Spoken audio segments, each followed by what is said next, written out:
Hi guys, dahil birthday ng aking baby boy ay gagawa tayo ng ice cream. 1 can big coconut cream, 1 can big condensed milk, and then 1 packet buko pandan jelly. So halu-haluin lang natin yan lahat hanggang sa matunaw yung ating jelly. Okay, halu-haluin lang natin. Yung coconut cream ko ay isang kanyon gata ng nyug, 400 ml yun. So, hindi pa umabot ng 4 cups kaya nagdagdag ako ng fresh milk hanggang sa mag 4 cups siya.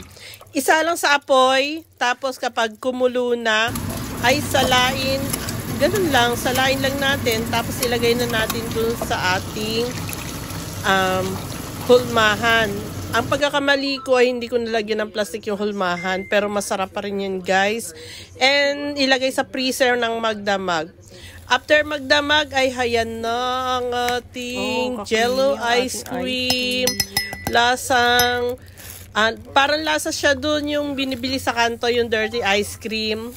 Tapos kapag nilagyan mo ng asin na konti ay parang maalat-alat. Ay parang dirty ice cream siya, so creamy kasi nga gawa ng coconut cream. Talagang lasang-lasa talaga yung yung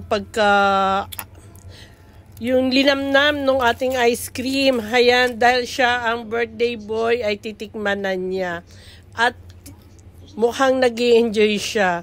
Maraming pong salamat at happy birthday, Don Arturo. God bless you more.